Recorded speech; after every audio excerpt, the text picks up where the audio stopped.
چکھ لیا اور ابھی دکھ دینے والا عذاب اور ہونا ہے۔ یہ اس لیے کہ ان کے پاس پیغمبر کھلی نشانیاں لے کر آتے تو وہ کہتے کہ کیا ایک آدمی ہمیں ہدایت کرے گا؟ تو انہوں نے ان کو نہ مانا اور منہ پھیر لیا، اور اللہ بھی بے نیاز ہو گیا، اور اللہ بے نیاز ہے، لائق حمد و ثنا ہے۔ جو لوگ کافر ہیں ان کا اعتقاد ہے کہ وہ دوبارہ ہرگز نہیں اٹھائے جائیں گے۔ کہہ دو کیوں نہیں؟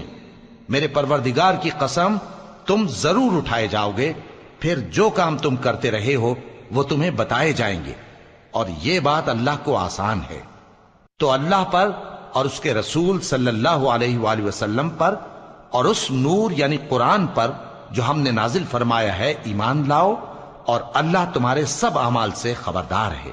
جس دن وہ تم کو اکٹھا کرے گا یعنی حشر کے دن، وہ نقصان اٹھانے کا دن ہے، اور جو شخص اللہ پر ایمان لائے اور نیک عمل